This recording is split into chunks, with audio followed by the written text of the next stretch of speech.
আসসালামু আলাইকুম প্রিয় দর্শক, দেশ ও দেশের বাহির থেকে যেখান থেকে ভিডিওটি দেখছেন সবাইকে আন্তরিকভাবে ধন্যবাদ জানাচ্ছি। আজকের ভিডিওতে আপনারা দেখতে পাচ্ছেন ব্ল্যাক কাপ মাছের পোনা।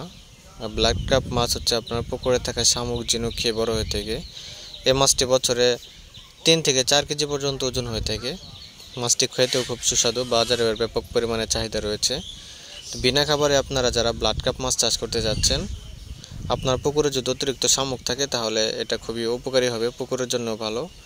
তো আপনারা যদি এই মাছটাকেও চাষ করতে চান তাহলে আমাদের স্ক্রিনে দেওয়া নম্বরে আমাদের সাথে যোগাযোগ করতে পারবেন। তাছাড়াও ব্লাড কাপ এবং কাপ জাতীয় সকল প্রকার মাছের জন্য আমাদের সাথে যোগাযোগ করতে পারবেন। শুধু কাপ জাতীয় নয়, আমাদের কাছে পেয়ে যাবেন ক্যাটফিশ জাতীয় সকল প্রকার মাছের রেণু ও পোনা। আপনারা চাইলে সরাসরি আমাদের হ্যাচারিতে এসে মাছের পোনাগুলো দেখে আলোচনা করে দাম দর সাপেক্ষ মাছগুলো সংগ্রহ করতে পারবেন। আমাদের হ্যাচারির ঠিকানা হচ্ছে ময়মনসিংহ। তো যারা আমাদের হ্যাচারিতে আসতে চান, ভিডিও ডিসক্রিপশন বক্সে আমাদের হ্যাচারির ঠিকানা দেওয়া রয়েছে, তারা অতি শীঘ্রই যোগাযোগ করবেন।